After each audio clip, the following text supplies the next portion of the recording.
नमस्कार, स्वागत आप सभी का मेरी इस यूट्यूब चैनल शीर्षो ऑनलाइन क्लास में। जैसा कि आप सभी को पता होगा कि इस सत्र से शिक्षा सत्र में कुछ नए संशोधन हुए हैं और उनमें से बेसिक है कक्षा 10वीं।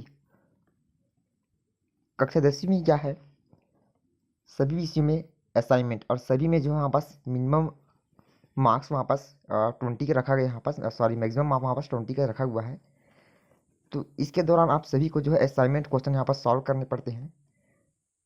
तो ये जो वीडियो है ये इसी सब्जेक्ट से रिलेटेड है और मैथ से संबंधित है। तो आशा करता हूँ कि इस वीडियो को देखने के पश्चात आपको इस का लाभ जरूर मिलेगा। तो इस वीडियो को बिना स्किप किए आप लास्ट तक देखे रहिएगा। चलिए स्टार्ट करते हैं। इसमें पहला क्वेश्चन है, सिद्ध कीजिए कि यदि किसी त्रिभुज के एक भुजाओं के भिन्न भिन्न बिंदुओं पर प्रतिच्छेद करती हुई एक सरल रेखा बनाती है या फिर दर्शाती है। ठीक है, क्वेश्चन एक बार फिर से रिपीट कर लीजिए।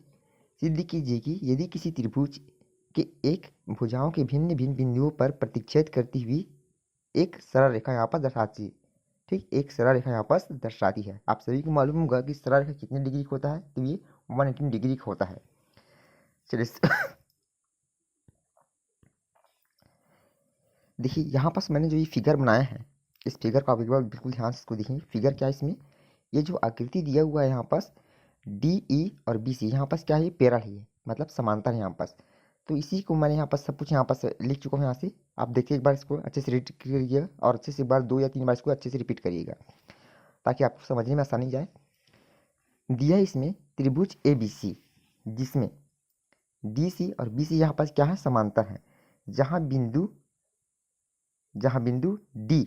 डी पर क्या है यहाँ पास ए बी व ई पर ए सी यहाँ पास स्थित है। डी पर ए बी है ना, और उसी प्रकार यहाँ पास ई पर जो है ए सी यहाँ पास स्थित है। तो सिद्ध क्या करना है हमको यहाँ पास, तो सिद्ध करना है कि ए डी बट्टे बी डी बराबर ए ई बट्टे ई सी, ये हमको यहाँ पास सिद्ध करना है। ठीक है, चलिए इसके बाद देखते हैं अगला रचना। रचना यहाँ पास क्या है कि हमने यहाँ बी को ई से तथा सी को डी से मिलाया। किससे मिलाया, सी को डी से हमने यहाँ पास मिलाया। जैसा कि आकृति से पूरा स्पष्ट है, हमने यहाँ पास बी को ई से तथा सी को यहाँ पास डी से यहाँ पास मिला दी हैं। आगे बढ़ते इसमें उपपत्ति में, उपपत्ति। ठीक है, उपपत्ति में देखिए यहाँ पास,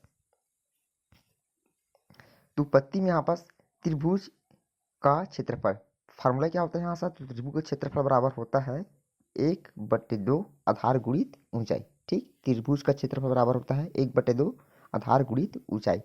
तो हमको यहाँ पास जो ट्रायंगल मिला है, हम दोनों यहाँ पास ट्रायंगल को लेकर चलेंगे।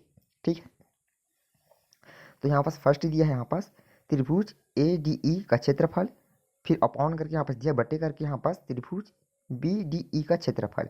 ठीक, दोनों का फार्मूला को यहाँ पास रखेंगे और जो भी यहाँ पास हमको मान मिला है इसको यहाँ पास रखेंगे यहाँ पास। तो 1/2 ए डी गुणित ई एन हो जाएगा और दूसरे पार्ट में यहाँ पास चला जाएगा 1/2 बी डी गुणा ई एन करके। ठीक, दोनों पार्ट को मैं यहाँ पास इस प्रकार से लिखा हूँ। तो इसमें देखिए यहाँ पास जो है ई एन दोनों क्या है, यहाँ पास सेम है, तो ये दोनों यहाँ पास क्या हो जाएगा, बिल्कुल कैंसिल हो जाएगा। ये क्या हो जाएगा, ये कैंसिल हो जाएगा और बचेगी क्या इसमें, तो यहाँ पास बचेगा ए डी और बटे बी डी बनेगा हमारा। ठीक, अब इसी को हमने क्या दी यहाँ पास, इक्वेशन नंबर फर्स्ट दी है। क्या दी इसी को, इक्वेशन नंबर फर्स्ट ये दी है। ठीक, वैसे ही आप दूसरे ट्रायंगल कहाँ से लेंगे, तो दूसरे ट्रायंगल में को क्या मिलेगा, तो त्रिभुज ए डी ई बटे सी डी ई का क्षेत्रफल। अब यहाँ पास जो भी मान मिला हमको यहाँ पास फिर रख देंगे, तो ये हो जाएगा ए ई गुणे डी एम। फिर यहाँ पास आने के बाद इसको इस फॉर्म में चले जाएंगे। ठीक, अब देखिए यहाँ पास कटाने के पश्चात इसमें जो है हमारा डी एम से डी एम क्या है, यहाँ पास कैंसिल हो जाएगा। ठीक, और बचेगा क्या यहाँ पास ए ई बटे ई सी करके बटेगा, जिसको हमने यहाँ पास इक्वेशन नंबर सेकंड दिया है। ठीक, समीकरण नंबर दूसरा। तो कह सकते हैं इसमें कि हमारे जो इक्वेशन नंबर फर्स्ट है और इक्वेशन नंबर सेकंड है, इसमें क्या बचा है, तो ए डी बटे बी डी इक्वल ए ई बटे ई सी, और यही हमको यहाँ पास प्रूफ करना था। यही जो हमको यहाँ पास प्रूफ करना था। ठीक, तो आई होप आप सभी की वीडियो पसंद आया होगा। चलिए नेक्स्ट क्वेश्चन इसमें पढ़ते हैं। इसमें क्वेश्चन नंबर यहाँ पास सेकंड था हमारा।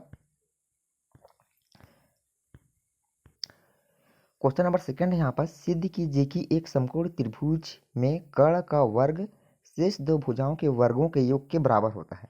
ठीक, क्वेश्चन के बाद अच्छे से इसको आप बिल्कुल अच्छे तरीके से इसको लर्न कर लीजिएगा ताकि आपको समझ में बिल्कुल अच्छे तरीके से ही आ जाए। चलिए स्टार्ट करते हैं यहाँ से। दिया इसमें समकोण ए बी सी जिसका कोण जो बी है यहाँ पास कितने डिग्री के यहाँ पास ले रहा है 19 डिग्री का। ठीक है, यहाँ पास जो एंगल बना है यहाँ पास ये 19 डिग्री में जाएगा हमारा। कितने डिग्री में जाएगा इसमें डी जो है यहाँ पास 19 डिग्री की फेम में जाएगा। तो यहाँ से देखिए हमको यहाँ पास सिद्ध में क्या करना है, तो सिद्ध में हमको करना है यहाँ पास A C square equal A B square धन बी सी का स्क्वेयर, ये हमको यहाँ पास प्रूव करना है। तो इसके लिए यहाँ पास हमको रचना लेना पड़ेगा। रचना में क्या लेंगे, त्रिभुज ए बी सी के शीर्ष बी से भुजा तथा ए सी पर डाला गया। ठीक, त्रिभुज ए बी सी के शीर्ष बी से भुजा तथा ए सी पर यहाँ पास जो डाले गए हैं, देखो यहाँ पास, तो यहाँ पास एक ट्रायंगल छोटा सा बनाया है, इसको आप बिल्कुल अच्छे ध्यान से समझ लीजिएगा। चलिए आगे देखते हैं इसमें उत्पत्ति। उत्पत्ति हमको क्या लेना है यहाँ पास, त्रिभुज ए डी ई व ए बी सी में क्या है, ए डी ए व ए बी सी में, फिर नीचे में ए डी बी बराबर फिर त्रिभुज ए बी सी। अब यहाँ पास दोनों को जो एंगल बनेगा, तो यहाँ पास एंगल कितने डिग्री का बनेगा, तो यहाँ पास 19 डिग्री का बनेगा। दोनों एंगल यहाँ पास क्या बनेगा 19 डिग्री का, जो कि आपस में इक्वल है, मतलब 90 की फेवर में हमारा जाएगा। इस प्रकार त्रिभुज ए डी बी समरूप ए बी सी आपस में क्या है, समरूपता प्रदर्शित करती है ना। समरूपता यहाँ पास ये प्रदर्शित करते हैं, तो ये मैंने यहाँ पास दोनों के बीच में यहाँ पास समरूपता का यहाँ पास चिन्ह साइन लगा दिया है। तो ये हो जाएगा ए डी बटे ए बी बराबर ए बी बटे ए सी। ठीक, अब देखिए यहाँ पास हमको क्या करना है, तो यहाँ पास हमको लेना है तिर्यक गुणा। क्या लेना है यहाँ से, तिर्यक गुणा। तो यहाँ पास ए डी का गुणा ए सी से करेंगे, और यहाँ पास ए बी दोनों समान है, तो यहाँ पास क्या चलाएगा, वो स्क्वायर के फॉर्म में चलाएगा। ठीक, ए बी का स्क्वायर हो जाएगा यहाँ पास। उसके बाद यहाँ हमको लेना है त्रिभुज बी डी सी समरूप त्रिभुज ए बी सी करके। उसके बाद फिर पुनः यहाँ से अगले से लेंगे यहाँ से, तो अगला क्या लेंगे हमको यहाँ पास लेना है यहाँ पास सी डी बटे बी सी बराबर बी सी बटे ए सी। जैसे हमने यहाँ पास फर्स्ट में किया था वैसे यहाँ पास भी हमको करना है। तो ठीक उसी प्रकार हमको उसका भी यहाँ इस प्रकार से तिर्यक गुणा लेने पर हमको इस फॉर्म मिलेगा। ठीक, तो हमको यहाँ पास कितना मिलेगा, बी सी स्क्वायर बराबर ए सी बटे सी डी मिलेगा। ठीक, जिसको हमने देना है यहाँ पर समीकरण नंबर सेकंड देंगे, इक्वेशन नंबर सेकंड, और ये हमारा समीकरण नंबर फर्स्ट में जाएगा। अब यहाँ तक आने के बाद क्या करना है, जो भी समीकरण हमको प्रोवाइड हुआ है, समीकरण 1 और 2 यहाँ पास उसको जोड़ देंगे हम। ठीक, क्या कर देंगे यहाँ पास, हमको यहाँ पास इसको जोड़ना है। तो देखिए जोड़ने पर कैसे बनेगी, दोनों को मान को यहाँ पास रखेंगे, जो भी यहाँ पास सजाती राशि उनको यहाँ जोड़ देंगे। यहाँ पास ए सी क्या है, यहाँ पास तो दोनों कॉमन निकल जाएगा। क्या निकलेगा इसमें, कॉमन यहाँ पास निकल जाएगा। ए सी जो है हमारा यहाँ पास कॉमन निकल जाएगा, और जो अंदर में बचेगा उसको लिख देंगे, तो ए डी धन सी डी बचेगा। चूँकि ए डी धन सी डी बराबर कितना होता है, ए डी धन सी डी बराबर कितना होता है, तो होता है ये ए सी होता है। कितना होता है, ए सी। ठीक है, आप इसको आप फिगर को एक बार ध्यान से देख लीजिएगा, आपको बिल्कुल इस समझ में आ जाएगा कि यहाँ पास ए टी बराबर ठीक ए सी हमको कैसे मिला है। चलिए इसके बाद फिर आ गया, फिर यहाँ पास ए सी से गुणा करने पर कितना मिलेगा, तो मिलेगा हमको यहाँ पास ए सी का वर्ग। कितना मिलेगा, ए सी का वर्ग यहाँ पास मिलेगा, ए सी का वर्ग। और बचेगा क्या यहाँ पास, तो बचेगा हमारा ए बी का वर्ग धन बी सी का वर्ग मिलेगा, और यही हमको यहाँ पास प्रूव करना था। चलिए अगला क्वेश्चन यहाँ पास चलते हैं आप। चलिए क्वेश्चन नंबर 3 देखिए, एक वृत्त की त्रिज्या 20 सेंटीमीटर, दो बराबर और समांतर जीवाओं के बीच की दूरी 24 सेंटीमीटर है। जीवा की लंबाई हमको यहाँ पास पता करना है। किसकी लंबाई, तो जीवा की लंबाई हमको यहाँ पास निकालना है।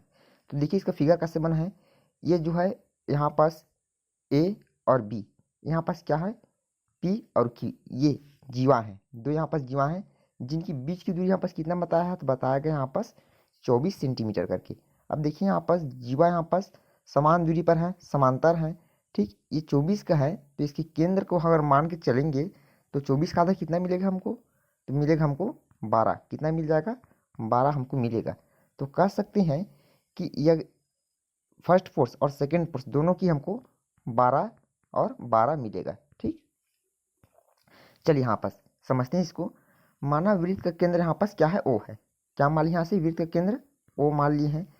ठीक, दिया क्या इसमें, त्रिज्या बराबर 20 सेंटीमीटर दिया है, तथा ए बी व पी क्यू यहाँ पास क्या है, दो जीवा हैं।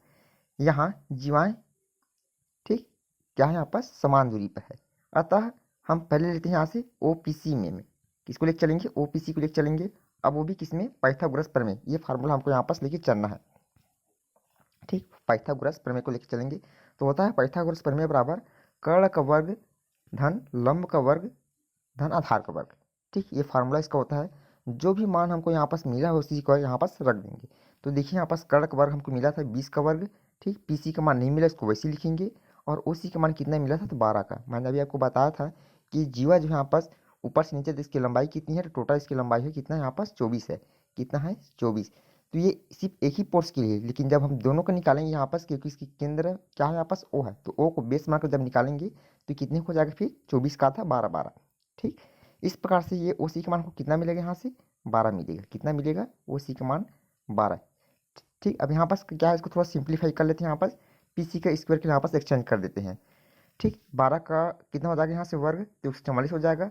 अब यहाँ पास जो 20 का वर्ग निकालेंगे तो हमको कितना मिलेगा, और 400 मिलेगा। अब ये 400 जो है इस साइड में आएगा तो यहाँ पास का साइन बदल जाएगा, किस में चला आएगा, ये माइनस में चला आएगा। फिर उसके बाद हम क्या करेंगे, 400 में से माइनस 144 कर देंगे, कितना मिलेगा हमको, 256 मिलेगा। अब यहाँ पास क्या लगा है, स्क्वायर लगा हुआ है, तो स्क्वायर तभी हटेगा जब दूसरे साइड में क्या आ जाएगा, रूट जाएगा। क्या जाएगा, इसमें हमको रूट लेना पड़ेगा। ठीक है, चलिए इसके बाद देखिए, अब यहाँ पास रूट आने के बाद 256 का वर्गमूल कितना हो जाएगा, तो हमको मिलेगा यहाँ पास 16। कितना मिल जाएगा, ये 16 हमको यहाँ पास मिलेगा। अब चूंकि यहाँ पास जीवा की लंबाई यहाँ पर दोनों को निकालना है यहाँ पास, तो यहाँ से देखिए ये हो गया यहाँ से टोटल, ये PC हो गया। PC के बाद ये किस में पहुँचेगा, CQ। तो एक कमान को पता चल गया कितना था, तो 16, दोनों इक्वल में, तो दोनों इक्वल में मतलब यहाँ पास 16 और 16 हम दोनों को यहाँ पास ऐड कर देंगे, कितना मिल जाएगा हमको, 32 सेंटीमीटर मिलेगा। कितना मिलेगा, ये 32 सेंटीमीटर हमको मिलेगा। अर्थात हम बता सकते हैं कि वहाँ पर जीवा की लंबाई रहेगी, कितनी रहेगी, टोटल 32 सेंटीमीटर की। कितने सेंटीमीटर की, 32 सेंटीमीटर की। तो आज की वीडियो में बस इतना ही, फिर मिलेंगे, तब तक के लिए जय हिंद, वंदे मातरम। और इस असाइनमेंट का जो क्वेश्चन बच गया है वह जो आपको नीचे डिस्क्रिप्शन में, कि जो वहाँ पर आप क्लिक करेंगे तो वहाँ पर वीडियो सब इसको देख सकते हैं। ठीक है, ओके।